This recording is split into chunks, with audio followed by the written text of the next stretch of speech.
Center stage, center stage, center, center, center stage. Center stage. I was listening to an interview that you did, and you said you kind of are like brothers. And I was wondering, based on the theme of this film, which one is the evil one? Yeah. I don't even know where my square is where you can see, but yeah, it's him. Well, you shot it in Europe or Slovenia, or where did you shoot it? Estonia. It's right there next to, it borders Russia, and across the Baltic is the Finland. The European vibe just really works. And plus, from an audience standpoint, the time frame, I didn't really, it was medieval or is it modern?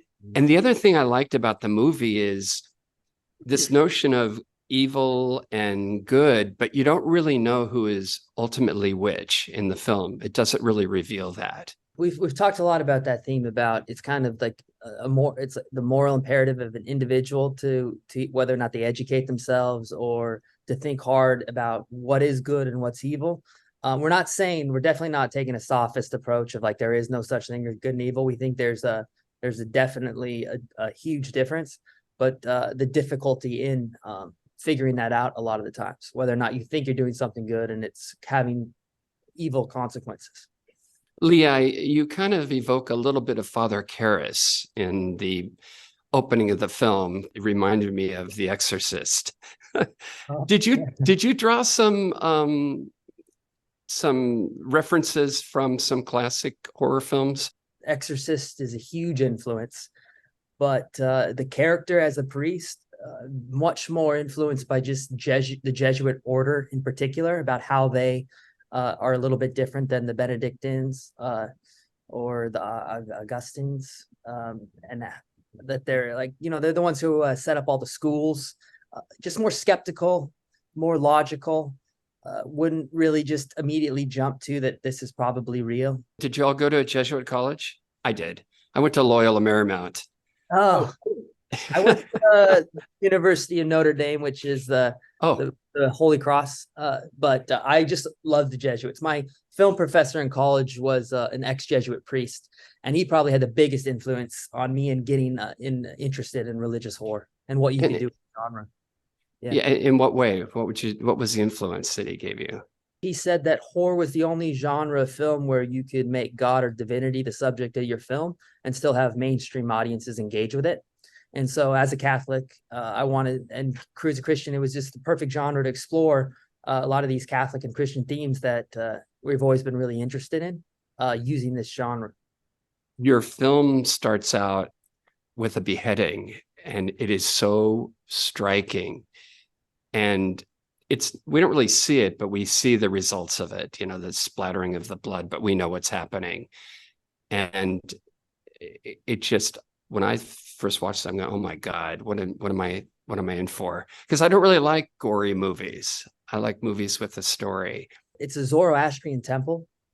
It's one of the oldest religions in the world. They believe it's like a precursor to Christianity, one of the first monotheist religions. Freddie Mercury was a Zoroastrian, which is a fun little tidbit. Oh, nice. And what they really talked about was the duality, that there was a good force in the world and an evil force in the world. And we liked basing our story in that, and that this prophecy has been passed down on our bodies, like through lived experience in life over the generations, and that they've, from one priest class to the next, that have passed this on. And that we knew that even that opening scene, people might not know that this film was set in the present, which we were okay that it would eventually come to light that, okay, that it is all cohesive, but we're dealing with these themes and stories, which are very ancient. Did you ever, while making the film, did you ever get freaked out, or was there something that happened that seemed kind of mystical while you were shooting it? Every possible good thing that could happen to us happened on the film. And that always gives you pause, which is like, okay, are we getting help from, good force or an evil force? Do they because we were always worried that that maybe what we were doing wasn't actually putting something good into the world. And I think that, so in retrospect, it's like, okay, we, something was was good about what we were doing? Because we delve into such controversial matters, it's important that we acknowledge the impact it could have. And so to take a stance of trying to do something that puts good in the world is really important on this. Or anything really. What you do matters. You want it to affect people in a way that can benefit them. And that's what we did with this. Yeah, I think it's absolutely crucial to try to do that with any story. And I guess what we were trying to say is like some kind of like push or guidance on how to contend with evil, to like persevere through it, and to not lose like faith or despair in the face of it. Did you have fun on this project? I survived it. That helps. There were moments where I was in complete utter bliss. Whenever you have as a director, when you have an idea like coming to fruition, whenever you see it all come together and everyone has their spice that they throw into the recipe, and then it, comes out and it's as good as or better than you expect. It's a drug. When did you complete the film, and how long has it, been waiting until we get to this point now? We completed it at the like January this year, and then we had signed with Magnolia, and they wanted to release the film at Halloween. So we've just been sitting on it for almost 10 months. That's brutal, isn't it? Oh my God. What would you like an audience to go away with after they see your film?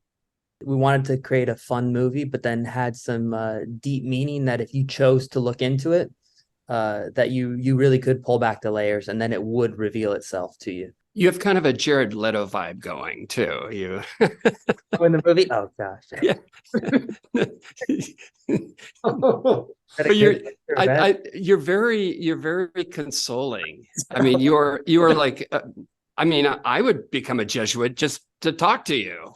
Oh wow, that's the best compliment I've gotten so far. I do love the Jesuits. So was your experience positive going to the Jesuit school? I loved it. Yeah. I had a nun that taught a theater class, and she did Under Milkweed, I think, was a play. Yeah. And then there was a play that had just a ton of swearing. It was about the IRA. I go, oh, this is a nun doing this play. That's what's cool. The Catholics go hard in the paint with art, and especially the Jesuits. One thing that's fun that we haven't talked about is that the greatest patron of the arts throughout history has been the Catholic Church. You think about all of the great stuff.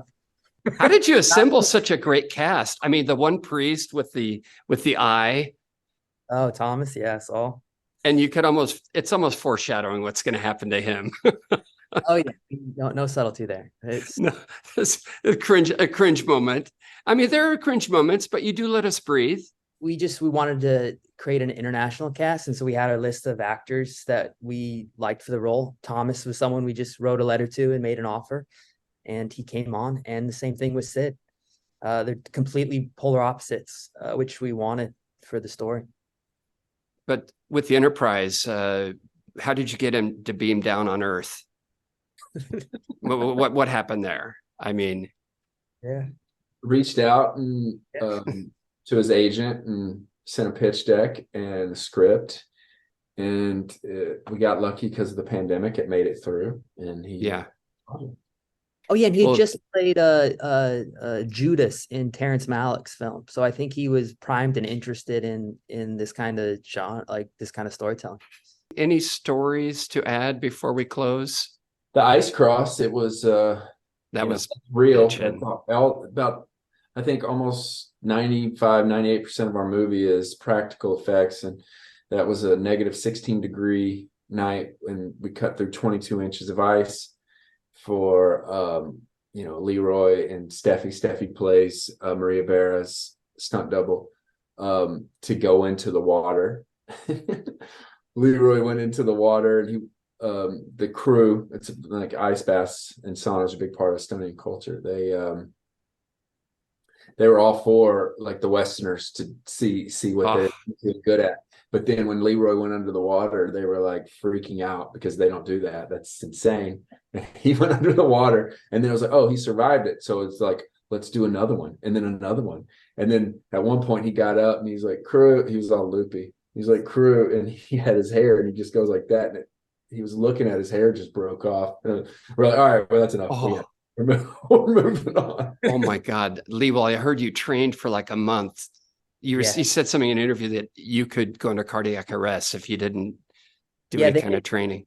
And they made that very clear. And they also had a paramedic there in case. But yeah, it worked out. I ended up falling in love with doing the ice bath. I guess like the hype is all real about it. You do feel good. Yeah. Well, the nice thing about it is you don't reveal it's a cross until it's a pullback. He dives in, and then when it comes back, that's really startling. Oh yeah, and it's also it's how in the Russian Eastern Orthodox Church they actually perform baptisms in the ice like that. That's where we were inspired to do it. They go on out there and they perform it.